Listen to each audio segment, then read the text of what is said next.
Saris December 21 Samantha గారిచే గొప్ప ప్రారంభం. ప్రతి 10,000 రూపాయల కొనుగోలుపై ఒక గోల్డ్ కాయిన్ ఉచితం. మీ రెండో సినిమా వివరాలు అడగచ్చా? ఇంకా టూ సూనా? సూన్ అండి, సూన్ డెఫినెట్లీ. అంటే అఫీషియల్గా నా ప్రొడక్షన్ నుంచి వచ్చినప్పుడు అడిగితే బెటర్. నో డెఫినెట్గా. కానీ అందరికీ క్యూరియాసిటీ ఏంటంటే బలగం తీసిన తర్వాత మీరు చాలా జాగ్రత్త పడాలి. ఇంకా రెండో సినిమాకి అదే స్థాయిలో మెప్పించాలి, ఇంకా ఎక్కువ మెప్పించాలి వీలైతే. మరి ఏంటి మీ ఆలోచనలు దాని మీద? ఉందండి, కథ అయిపోయింది, ఆల్మోస్ట్ కథ అయిపోయింది. ఇంకా అఫీషియల్గా అనౌన్స్ చేస్తాం త్వరలో. మళ్ళీ డెఫినెట్లీ నన్ను ఎవరైతే ప్రేమించారో ఆశీర్వదించారో వాళ్ళని ఒప్పిస్తానని నమ్మకం అవుతుంది. నా కథ అయితే ఇప్పటివరకు అయితే ఖచ్చితంగా ఒప్పిస్తానని నమ్మకం అవుతుంది. అంతకుముందు కామెడీ యాక్టర్గా జబర్దస్త్లో మీ జర్నీ ఎలా ఉండేది వేణు గారు? అది హ్యాపీ జర్నీ అండి, చాలా హ్యాపీ జర్నీ నా లైఫ్లో. అంటే జాలీగా ఉన్న రోజులు అవి. అంటే నేను 2004లో యాక్టర్ అయిన తర్వాత 2015 వరకు గాడ్ గ్రేస్ని అసలు వెనక్కి తిరిగి చూసుకోలేదండి. అంటే నేను డైలీ 4 షూటింగ్లు 5 షూటింగ్లు. అంటే ఈరోజు హైదరాబాద్లో ఉంటే సడన్గా మీరు వేణుగారు ఎక్కడున్నారంటే ఈరోజు ఇక్కడే ఉన్నానండి ఈవినింగ్ అంటాను. రేపు ఫోన్ చేసి దుబాయ్లో ఉన్నానండి. అదేంటి నేను ఈవినింగ్ హైదరాబాద్ అన్న అంత బిజీగా ఉన్నాను నేను. అంత బిజీగా ఉన్నా డైలీ 3-4 షూటింగ్లు, ఈవెంట్స్ అని దుబాయ్లు, ఫారిన్ షెడ్యూల్స్, చాలా బిజీగా ఉండేవాడిని. ఐ థింక్ 4 నుంచి 15-16 వరకు నేను వెనక్కి తిరిగి చూసుకోలేదు. అంటే మా ఇంట్లో నెలకి ఒక వారం రోజులు తింటే హ్యాపీ, అంత బిజీగా ఉండేవాళ్ళు. పొద్దున ఎప్పుడైందో, సాయంత్రం ఎప్పుడైందో, నైట్ ఎప్పుడైందో తెలిసేది కాదు. సో 15 తర్వాత కొంచెం జబర్దస్త్ నుంచి బయటకు వచ్చి అప్పుడు ఇంకేమైనా చేసుకోవాలని ఈ బలగం ఏదైతే దానికి ప్లానింగ్లో ఉన్నప్పుడు మాత్రం కొంచెం ఒక 3-4 ఇయర్స్ బాగా స్ట్రగుల్ అయ్యాను. సో కానీ ఎలాగా అంటే మీరు చెప్పారు కదా, అంటే మీరు మట్టిలోంచి పుట్టిన కుటుంబం మీది. మరి మీరు పొట్టకోటి కోసం అయినా పని చేయక తప్పదు. అవును. మరి ఒకవైపు ప్లానింగ్, ఇంకోవైపు యాక్టింగ్ ఆపర్చునిటీస్ వదులుకోవాలి. అప్పుడు మీకు సంఘర్షణ వచ్చిందా? అయ్యో చాలా అండి. అదే అంటే యాక్చువల్లీ నేను 2013లో జబర్దస్త్ స్టార్ట్ అయింది. అప్పుడు పీక్స్ నేను యాక్టింగ్లో, స్టేజ్ షోలని, యాక్టింగ్ అని చాలా పీక్స్. ఆ జబర్దస్త్కి వెళ్ళిన తర్వాత మేము ఎక్స్పెక్ట్ చేయలే. మాది స్టార్టింగ్ స్టేజ్, మాది స్టార్టింగ్ టీం, మాది ఎక్స్పెక్ట్ చేయలేదు. యాక్చువల్గా జస్ట్ ఒక 13 డేస్, ఒక 4 రోజులు ఇవ్వండి చాలు అని తిరిగేవాళ్ళు, మా వెనకాల తిరిగేవాళ్ళు. సో ధనరాజు, మా చంద్ర అప్పుడు కొత్తవాడు, ఇంక వాడు ఇంకా రాలా అసలు. ధనరాజు నన్ను పక్కగా పట్టుకున్నారన్నమాట వాళ్ళు. అంటే మేము ఇద్దరే అంతకుముందు స్కిట్లు చేసాం, స్మోక్ టీవీ అని అవన్నీ చేసాం. సో వీళ్ళని పట్టుకోవాలని చాలా పట్టుకున్నారు. నేను కన్విన్స్ అవ్వాల, ఎందుకంటే సినిమా నేను అప్పట్లో కొంచెం టీవీ అంటే టీవీకి వెళ్తే సినిమాకి రాలేరేమో అనేది ఉంది. ఇప్పుడు లేదు. ఇప్పుడు స్క్రీన్ అనేది ఉన్నది తప్ప big screen, small screen, phone screen లేదు. ఇప్పుడు స్క్రీన్ అంతే.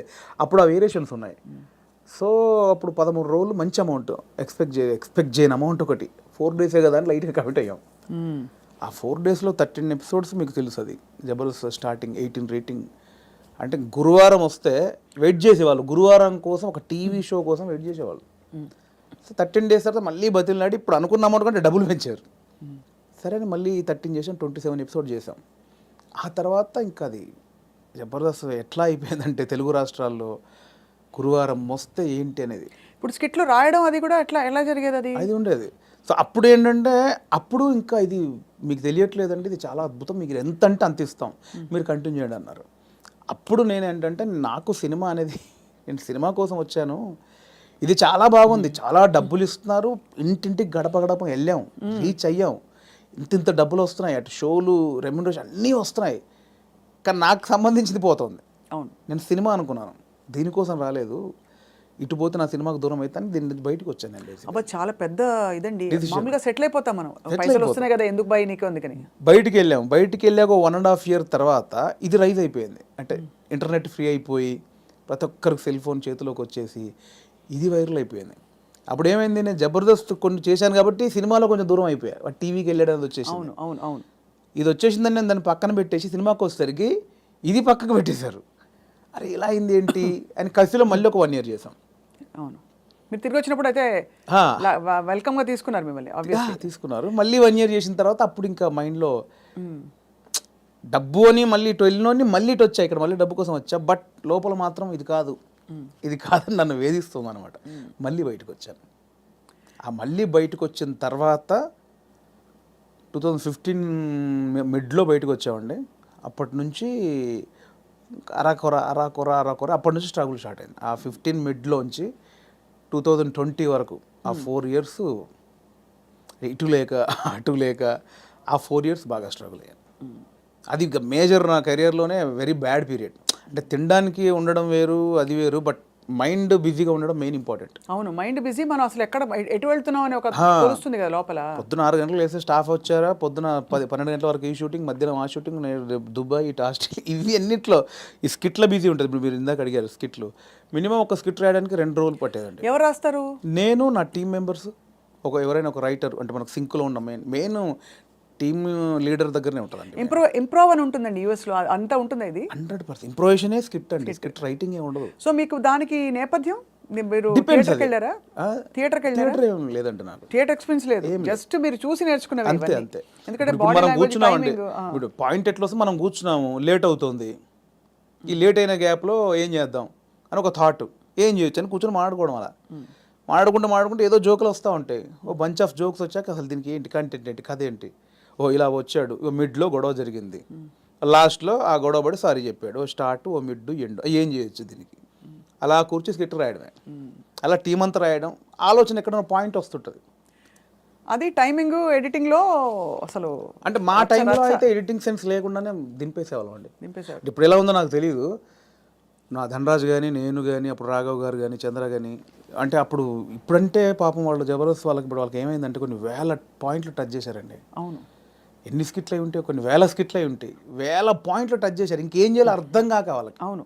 అప్పుడు మేము కొత్త కాబట్టి మాకు అన్ని కొత్తయే, ఆల్ పాయింట్స్. ఇప్పుడు అత్తా కోడళ్ళు ఓ 100 పాయింట్లు ఉంటాయి, అప్పుడు మాకు అవన్నీ కొత్త.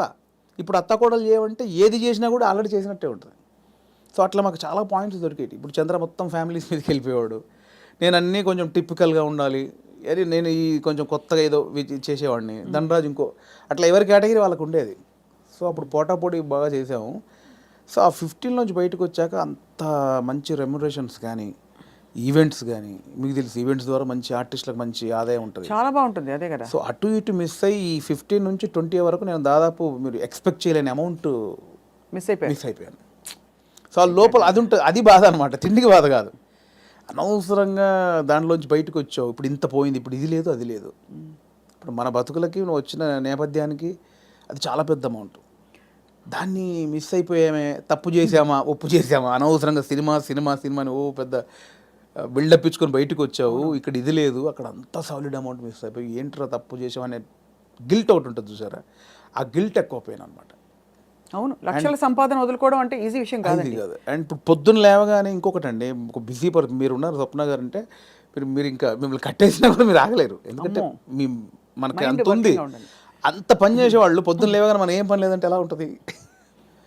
అదే బిగ్గెస్ట్ కామెడీ స్కిట్లా ఉంటుంది. అంతే, అది దానంత నరకం ఉండదు. పొద్దున్న లేవగానే ఆ స్కిట్, షూటింగ్, అట్ట ఇట్ట మైండ్ అలా పెట్టే మైండ్కి ఏమీ లేదంటే అది దానంత నరకం ఇంకోటి ఉండదు. అలా ఒక 3 సంవత్సరాలు ఫేస్ చేసిన తర్వాత ఆ ఫ్రస్ట్రేషన్లోంచి వచ్చిన ఐడియానే బలగం. అంటే ఇన్ని రాసాము, నేను చాలా సినిమాలకు, అంటే చాలా సినిమాలు కాదండి, నా ఫ్రెండ్స్ డైరెక్ట్ చేస్తా ఉంటే వాళ్ళకు నేను సబ్జెక్ట్లో కూర్చునేవాడిని, కామెడీ ట్రాక్స్ రాసి ఇచ్చేవాడిని. అండ్ సినిమాలో మేము కామెడీ సినిమా షూటింగ్ చేస్తూ ఉంటే ఏదైనా మనం ఇంప్రూవ్ చేసిన పంచ్ ఉంటుంది, అది స్క్రీన్లో చూస్తే పేలింది అంటే నాకు ఆలోచించే ఉంది. ఇప్పుడు స్కిట్లు నేను ఆల్మోస్ట్ 100 స్కిట్లు రాసా, వర్కౌట్ అయినా చాలా, అంటే నా ఆలోచన నుంచి పుట్టినాయి కదా. సో నాకు నేను ఎందుకు చేసుకోకూడదు, అంటే ఎప్పుడో ఒక అవకాశం ఒకరు ఇస్తారు, డెఫినెట్లీ అందరు ఇస్తేనే ఇక్కడ దాకా వచ్చాను. బట్ ఇప్పుడు ఇంత మనకు ఒక నాలెడ్జ్ వచ్చిన తర్వాత కూడా వెయిట్ చేయడం ఎందుకు అనేది ఆ 3 సంవత్సరాలు వచ్చిన ఇది. అక్కడ సరే నేనే హీరోగా చేసుకుందాం, నేనే రాసుకుందాం, నాకు ఒక కథ రాసుకుందాం, నన్నే ఇలా ప్రజెంట్ చేసుకుంటే దాన్ని చూసి వేషాలు వస్తాయి మళ్ళీ అనే దాంట్లో నేనే ఒక పాయింట్ అనుకుందామని స్టార్ట్ చేసిన జర్నీ. ఒక 3-4 పాయింట్లు అనుకొని అవన్నీ రెగ్యులర్గా ఉన్నాయి. ఇలా అయితే నన్ను ఎందుకు చూస్తారు, చాలామంది అలా వస్తున్నారు కదా. నన్ను చూడాలంటే మళ్ళీ నేను కొంచెం బ్యాక్వర్డ్ అయి ఉన్నాను, ఇప్పుడు నన్ను కొత్తగా చూడాలి, కంప్లీట్ ఆపోజిట్గా చూడాలి, అది ఏం చేయొచ్చు. చాలా సాహసోపేతమైన జర్నీ అది. అలా ఏం చేయొచ్చు అన్న పుట్టినప్పుడు థాటే ఒక చావులో ఎలా ఉంటుంది అంటే, నేను మా నాన్న జరిగిపోయినప్పుడు ఉన్న సిచ్యువేషన్స్ అన్నీ ఫనీగా చూసాను. ముందు ఎమోషన్ కాదు, అది ముందు ఫనీగా చూశాను. అంటే ఇప్పుడు తెలంగాణలో ఏంటంటే చేదునూరు అని ఉంటుంది, అంటే చుట్టం చూపు వాడు వచ్చినప్పుడు వాళ్ళని ఓదార్చిన తర్వాత చేదునూరు అనేది ఉంటుంది. అంటే ఇంత మందు తీసుకొచ్చి, ఇంత చికెన్ మటన్ తీసుకొచ్చి నా వంతుగా నీకు ఒక భరోసా ఇచ్చి, నీ బాధని తొలగించి ఈ వచ్చిన వాళ్ళు ఇస్తారు. అంటే ఆచారం ఏంటంటే అండి, ఇప్పుడు నేనున్నాను, నాకు ఒక మా ఇంట్లో ఎవరో చేదు జరిగింది, ఎవరో చనిపోయారు, చేదు జరిగింది. మా బావనో మా మావయ్యను బావ మరుదు ఎవడు ఆడు వచ్చి నన్ను ఓదార్చి సరే బావ జరిగిపోయిందని ఈ బాధను దూరం చేయాలి. నాకు ఏదైతే ఆ మిస్సింగ్ ఫీల్ ఉందో దాన్ని దూరం చేయగలని ఏం చేయాలి, ఇంత మందో బిందో తీసుకొచ్చి కాసేపు 2 గంటలు సపోర్ట్ ఉండి కడుపు నిండా తినబెట్టి ఏం కాదులే నేను ఉన్నానులే అని సపోర్ట్ ఇచ్చే వెళ్ళే విధానం అనమాట అది. కరెక్ట్, అవును. సో అదొక ఆచారంగా వచ్చింది, చేదు నోరు అంటాం. ఇప్పుడు పెద్ద ఫ్యామిలీ అనుకోండి, ఇప్పుడు ఇప్పుడు ఇప్పుడు ఇప్పుడు బాంబేలో ఉంటారు ఒకరు బావంట ఆయన, అక్కడ 10 మంది చుట్టాలు ఉన్నారు, ఇక్కడ చనిపోయింది కంపల్సరీ రావాలి, వస్తారు, ఈ ప్రక్రియ కూడా చేయాలి. ఇప్పుడు 10 మంది 10 రోజులు ఉండలేరుగా, 2 రోజుల్లో చేసి వెళ్ళిపోవాలి. అవును. సో 10 మందిది వీడు తాగాలి, నేను తాగాలి, తినాలి. తాగాల్సిందేనా అంటే బాంబే నుంచి వచ్చాడండి పాపం, అంతే కదా, మా బావకి ఇలా జరిగిందని ఏదో ఆయన తృప్తికి చేసే, నేను ఒక ముక్కనాన్న తినకపోతే ఆడేమనుకుంటాడు, ఫీల్ అవుతాడు కాబట్టి చేయాలి, కంపల్సరీ. సో ఈ ప్రాసెస్ మా నాన్న జరిగింది అనమాట. మాది పెద్ద కుటుంబం, మా అమ్మకి నేను 9వ వాడిని, మా పెదనాన్నలు 6, మా మేనత్తలు 3. ఆహా. సో మా ప్రతి పెదనాన్నకి ఫ్యామిలీ మినిమం 10 మంది, 7 మంది, 8 మంది, వాళ్ళందరూ వచ్చి 200 మంది మా కజిన్స్ ఉంటారు, అన్నయ్యలు వదినలు వాళ్ళ పిల్లలు అందరూ వచ్చేసి ఏమైపోయిందంటే ఆ 11 రోజులు మా నాన్నది చనిపోయిన నెక్స్ట్ డే నుంచి మార్నింగ్ ఒక సెటప్, 11 o'clock ఒక సెటప్, 1 o'clock తప్పదు.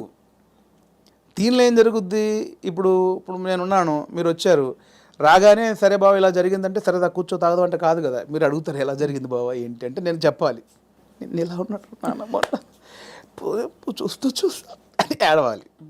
ఓకే అయిపోయింది. ఇప్పుడు 12 o'clock ఇంకోటి వచ్చాడు, వాడికి కూడా సేమ్ ఏడవాలిగా. రాగానే రాబావ కూర్చోండి, వాడు మళ్ళీ చూసేవాడు ఒక కంట నీరు కూడా పెట్టలేదు, వాడు రాగానే తాగినని వాడు అనుకుంటాడని వాని కోసం మళ్ళీ సేమ్ ప్రాసెస్. ఏమైందంటే నానిలా లేడు అన్నీ అంటే నాకు అలా ఉంది. ఎలా జరుగుతుందంటే వస్తున్నారు, తాగుతున్నారు, ఏడుస్తున్నారు, తింటున్నారు, పంటున్నారు, ఏడుస్తున్నారు, ఏంద్రా అది. అప్పుడు నా చిన్న వయసు 99లో మా నాన్న చనిపోయినప్పుడు ఆ వయసులో నాకు అది అనిపించింది, మీరు సెలబ్రేట్ చేసుకుంటున్నారా, బాధపడుతున్నారా, ఎంజాయ్ చేస్తున్నారా అనేది ఒకటి ఉంది, ఎప్పుడో చూసినది. అది ఇక్కడికి షిఫ్ట్ అయిందనమాట. ఎలాంటి కథ చేయొచ్చు అదే అదే అదే అదే అన్నప్పుడు మా ఫ్రెండ్ ప్రదీప్ అద్వైతం అని ఇప్పుడు నెక్స్ట్ వైజయంతి మూవీస్లో పెద్ద సినిమా చేస్తున్నాడు. సో నాకు బెస్ట్ ఫ్రెండ్ అనమాట. సో తను ఏంటంటే ఒకసారి 10 days కనిపించలా, మళ్ళీ వస్తే డార్లింగ్ ఎక్కడికి వెళ్ళామంటే ఇట్లా మా పెద్దనాన్న చనిపోయాడు రా, గమ్మతుంటుంది మన తెలంగాణలోని, మా తాగుడు గోల ఇలా ఏడుపు అని అన్నాడు. అది స్ట్రైక్ ఏదో బాగుంది కదా అని ఒకసారి రివెండ్కి వెళ్తే మా నాన్నది ఇంత జరిగింది కదా ఫన్ ఇక్కడ, ఇది కదా మనం ఆపోజిట్గా చెప్దాం అనుకున్నాం. అక్కంచెలు మొదలైన కథ. సో అప్పుడు ఒక 4 సీన్లు రాసుకొని ఫ్రెండ్స్కి చెప్తే వాళ్ళు హిలీరియస్గా నవ్వి దానికి ఇంకో 4 సీన్లు వేసి.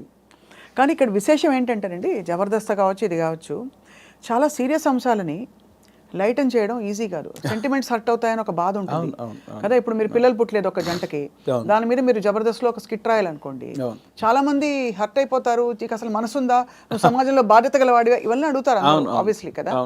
అలాంటిదే చావు కూడా చాలా పర్సనల్, చాలా ఇది. కానీ ఇందులో మీరు ఒక విధమైన హ్యూమరు, లైఫ్లోని చాలా సటిల్గా జరిగిపోయే ఇవన్నీ తీసుకొచ్చారు చూడండి. అది దాన్ని కూడా మన పెద్దవాళ్ళు చెప్పిన నిదర్శనాలు అండి నిజంగా. అంటే ప్రతి విషయంలో మీకు సీరియస్నెస్ ఉంటుంది, కామెడీ ఉంటుంది. ప్రతి ఇన్సిడెంట్లో మీరు కామెడీ, ఇప్పుడు ఇది సీరియస్ అనుకోండి ఒక చావు అనేది, ఎగ్జాక్ట్ లేకపోతే ఒక కామెడీగా తీసుకుందాం, కానీ దానిలో కూడా సీరియస్ ఉంటుంది. ఇది చావు అనేది సీరియస్ అనుకోండి, దానిలో మనం కామెడీ చెప్పాను నేను, కానీ ప్రాపర్గా ఒక కామెడీ ఎపిసోడ్ ఉందనుకోండి, దాంట్లో సీరియస్ కూడా ఉంటుంది. మనం చూసే దృష్టికోణమే. నాకు ఒకసారి ఏమైందంటే అవునన్నా కాదన్నా అనే సినిమాకి మేము ట్రిప్కి వెళ్ళామన్నమాట. సో తేజ గారు, ఉదయ్ కిరణ్ గారు, సుమన్ శెట్టి, నేను, ధర్మవరం సుబ్రహ్మణ్యం గారు. ఆయన ఒక చోట ఒక మాట అన్నాడండి ఒక ఇంటర్వ్యూలో, ప్రెస్ వాళ్ళు అడిగారు, అదండి అందులో కొంచెం బూత్ ఉందండి, శృంగారం ఎక్కువ ఉందండి అంటే ఆయన ఒక మాట, ఏ సందర్భమో నాకు తెలీదు, ఒక మాట నన్ను పడిపోయింది. ఏమైనా ఇప్పుడు ఎయిడ్స్ మీద సినిమా చూస్తున్నప్పుడు, ఎయిడ్స్ మీద అవగాహన కల్పించడానికి ఒక సినిమా చేస్తున్నప్పుడు ముందు శృంగారం చూపించాలి. వాడు ఎలా అడిక్ట్ అయ్యాడు శృంగారానికి, కొంచెం బ్యాడ్ రూట్ ఎలా పట్టాడంటే అవన్నీ చూపించాలి. కొంచెం ఆ రొమాంటిక్ అప్పీల్ చూపించినప్పుడే ఇది చెప్తావు, అది చూపించకుండా ఇది చెప్తే ఎవడు చూడ్డాయి అన్నాడు. కరెక్ట్, అంతే, అది నిజమే. మీకు అర్థమైంది? నాకు అందులో ఏదో దొరికింది నాకు. అంటే మనకు మంచి చెప్పినప్పుడు దానిలో చెడు కారణమైంది ముందు చెప్పినప్పుడే, ఇది చెడు, దీనివల్ల ఇది జరుగుతుందని చెప్తాం కదా. అవును, ఆ మంచిని పట్టుకుంటే సరిపోతుంది, పట్టుకోవాలి. అదే దానికోసం ఇవన్నీ తప్పదు, మేకప్ చేయడం తప్పదు. పలకం కూడా అంత, నేను రాగానే కుటుంబాలు కలుస్తాయంటే ఎవరు చూడరు. కుటుంబం కలవాలి అంటే సోది అనుకుంటారు. దానిలోనే మనం ఏం చేయొచ్చు, ఎలా చెప్పొచ్చు అనేది.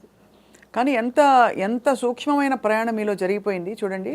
మీ ఎదుగుదల ద్వారా ఎన్ని విషయాలు మీరు గ్రహించుకున్నారు. మీకు ట్రైనింగ్ లేదు, బ్యాక్గ్రౌండ్ లేదు. అంటే యూజువలీ నేను ఐఎమ్ ఫ్రమ్ థియేటర్ అని చెప్పుకుంటారు చాలామంది. మీకు సినిమానే అండి, నేను థియేటర్, నేను సినిమా షూటింగ్లో చేసినప్పుడు cinema is your learning platform, అంతేనా?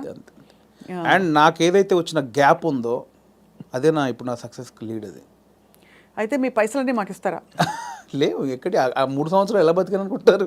అంటే ఇప్పుడున్న పైసలు ఇచ్చేస్తే మాకు, అప్పుడు మళ్ళీ మీరు కూర్చుని 3 సంవత్సరాలు ఆలోచిస్తే 3 సంవత్సరాలు కాదు, ఈసారి మీకు 3 నెలలు ఇస్తున్నాం టైం. అంటే దేవుడికి ఒకటి ఉంటుందండి, దేవుడు ఒకటిసారి ఇస్తారు అనమాట. అస్తమానం అదే అంటే ఇవ్వడు, ఉన్నే లాక్కని బయలుదేరి అంటాడు. ఒకటేసారి ఇచ్చాడు, ఇక దాన్ని జాగ్రత్త పడాలి. మళ్ళీ 3 సంవత్సరాల గ్యాప్ ఉంటే రాదు ఇప్పుడు, అంతే కదా, రానివ్వరు కూడా. ఇప్పుడు ఇంకా మీరు ఇంకా మిమ్మల్ని తీసుకెళ్ళి జీవితం పెట్టేసాను అక్కడ ఫిల్మ్ ఫేర్. అంటే మీరు ఎంత కోల్పోయి you got the lady home. అంతే కదా, అందుకే నేను లేడీ అంటే తెలుసు కదా, అవును, చాలా బ్లాక్ లేడీ తెలుసు, చాలా మంది తెలుసు. సరే, బ్లాక్ లేడీని తీసుకొచ్చుకున్నారు. అదే ఆ మెట్లు ఎక్కుతున్నప్పుడు కానీ, అది చేతిలో ఉన్నప్పుడు కానీ, నేను అంటే చాలా ఇంటర్వ్యూలో మాట్లాడే మనకు భయం అయ్యేది బేసికల్గా స్టేజ్ మీదకి వెళ్ళి మాట్లాడాలంటే. కానీ ఆ రోజు ఎందుకో చిన్న లోపల షివర్ అయిపోతూ, నమ్మలేని విషయం కదండి. ఎవరికి అంకితం ఇచ్చారు, ఏమైనా చెప్పారు అట్లాంటివన్నా? అంకితం లేదండి, అంటే ఇది అంకితం ఇవ్వాలంటే తెలుగు ప్రేక్షకులు ఇవ్వచ్చు, అది అంతే, తెలుగు ప్రేక్షకులకు ఇవ్వచ్చు, అండ్ నా వైఫ్కి ఇవ్వచ్చు. ఎప్పుడు పెళ్ళైంది వేణుగారు మీకు? నాకు 2009, అంటే బిఫోర్ జబర్దస్త్. బిఫోర్ జబర్దస్త్. మీ పెళ్ళైన తర్వాత మీ లైఫ్ జబర్దస్త్గా మారింది, అంతేనా? ఇందులో 2 అర్థాలు ఉన్నాయి. అందరికీ అంతే మారింది. మేడం గారు పాప నన్ను చూసి తిట్టుకుంటారేమో.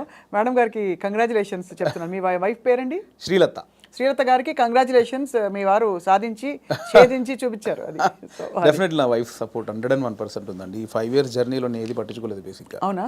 ఏది పట్టించుకోలేదు ఇన్ సెన్స్, అంటే డబ్బు ఉండగానే అన్ని కాదు. ఇది ఒక్కటి కట్ చేసి మేము thumbnail పెడితే ఏముంటుంది? మా వైఫ్ నన్ను ఈ 5 ఏళ్లలో అస్సలు పట్టించుకోలేదు. మీరు ఏదైనా పెట్టొచ్చండి, నేను అడిగింది మీరు పెట్టరు, నేను వద్దన్నది మీరు ఆపరు. జోక్ నాకు అంటే మిమ్మల్ని చూస్తే మా అందరికి జబర్దస్త్ స్ఫూర్తి వచ్చేస్తుంది అనమాట. నా వైఫ్ సపోర్ట్ 100% ఉంది. తను నాకు ఎక్కువ బర్డెన్ ఇవ్వలేదు, పిల్లల విషయంలో కానీ ఫ్యామిలీ విషయంలో కానీ నన్ను అర్థం చేసుకుంది బాబు. చాలా అవసరం కదండి ఎందుకంటే ఏ సినిమాలు అంటావేంటి, ఉద్యోగం చేసుకోక అని అనే వైఫ్స్ ఉంటారు, లేదు వచ్చేని పని చేసుకోవచ్చు కదా అని అనేవాళ్ళు ఉంటారు. అంటే ఈ మ్యూజిక్ సినిమా ఫీల్డ్ మీకు తెలుసు, నిద్ర పట్టదండి బేసిక్గా. 11 అవుద్ది, 12 అవుద్ది, సినిమాలు చూస్తూ ఉంటాం, కళ్ళు స్ట్రెయిన్ అయిపోతుంటాయి, బెడ్ మీదకి పడుకుంటాం, అలా అయిపోతాయి కళ్ళు. అలా ఏదో మనకు పోలీసులు టార్చర్ చేసి అలా పెడతారు చూడండి, ఇప్పుడు పీపుల్స్ ఎన్కౌంటర్ సంథింగ్ సినిమాలో అలా పెడతారు, అలా అయిపోతాయండి. పట్టదు నిద్ర. అంటే ఎలా ఇది ఎట్లా ఏం చేయాలి ఇది ఓకే అవుద్దా కాదా, నెక్స్ట్ పాయింట్కి వెళ్దామా అని మళ్ళీ కూర్చుంటాం, మళ్ళీ ఏదో సినిమా పెడతాం, మళ్ళీ ఏదో చేస్తాం, అవ్వదు. అలా 5-6 అయిపోతాయి. అట్లేదండి, మళ్ళీ సినిమా చూద్దాం, దొరకవు సినిమాలు, దొరకవు. అవును, సరే మనకు సంబంధించిన సినిమా ఎంతసేపు చూస్తావురా, ఎంతసేపు నీ నెక్స్ట్ కథ కొంచెం నవ్వుకోవడానికి ఒక సినిమా చూస్తాం, ఏదో పెడతాం, ఇది కాదు మళ్ళీ అది పెడతాం, అది కాదు ఇంకోటి ఏదో వెబ్ సిరీస్, ఇది కాదు బుక్ పడతాం. అంటే నాకు తెలిసి ఇప్పుడు అనుభవిస్తుంది కదండి, మేబీ 2-3 సినిమాలు చేసిన తర్వాత మైండ్ సెట్ అయిద్దేమో మేబీ. దీన్ని అంటే వర్కే లైఫే అనేది నాకు తెలిసి కొంచెం ఎక్స్పీరియన్స్ తర్వాత నాకు అలవాటు అవుతాం. ఇప్పుడేమో ఎంతసేపు ఇంత ప్రేమించారు, ఇంత గౌరవించారు, మంచిది చెప్పాలి, చెప్పకపోతే గౌరవం పోద్దేమో. నువ్వు జెన్యూన్ ఫీలింగే, బట్ అంటే మీరు హ్యాండిల్ చేయాలి కదండి.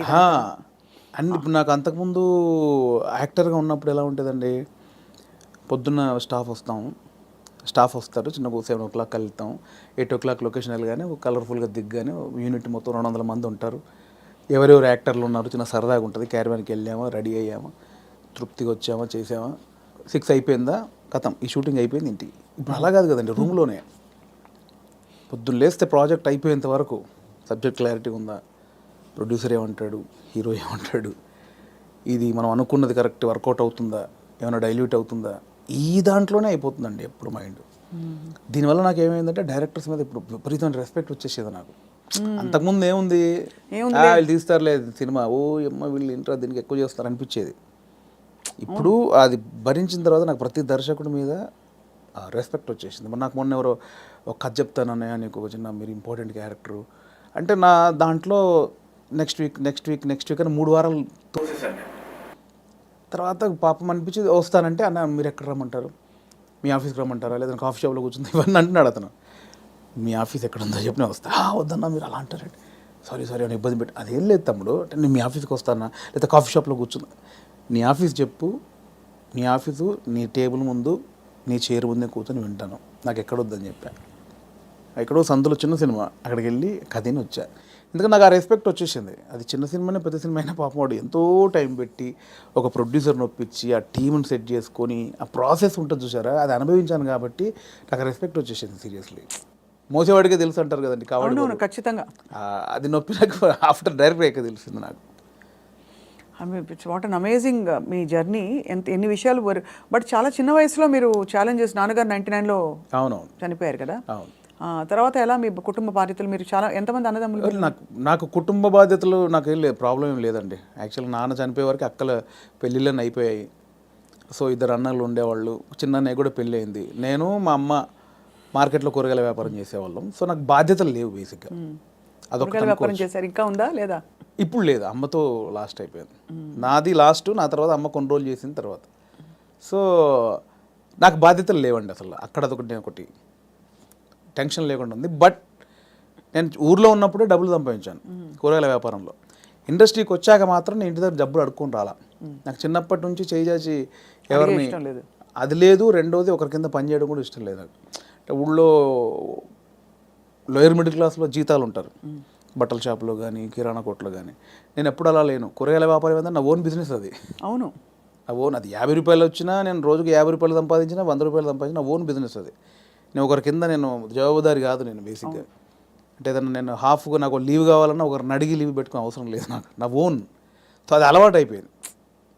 సో అక్కడి నుంచి ఆ డబ్బులు సంపాదించే ఇది వచ్చింది కాబట్టి హైదరాబాద్కి వచ్చాక ఇక్కడ స్టార్టింగ్ స్ట్రగుల్ పీరియడ్లో మనకు మెయింటెనెన్స్కి చాలా ప్రాబ్లమ్స్ ఉంటాయి. నేను ఇంటి దగ్గర అడుక్కోవడానికి నాకు మొహమాట అనమాట.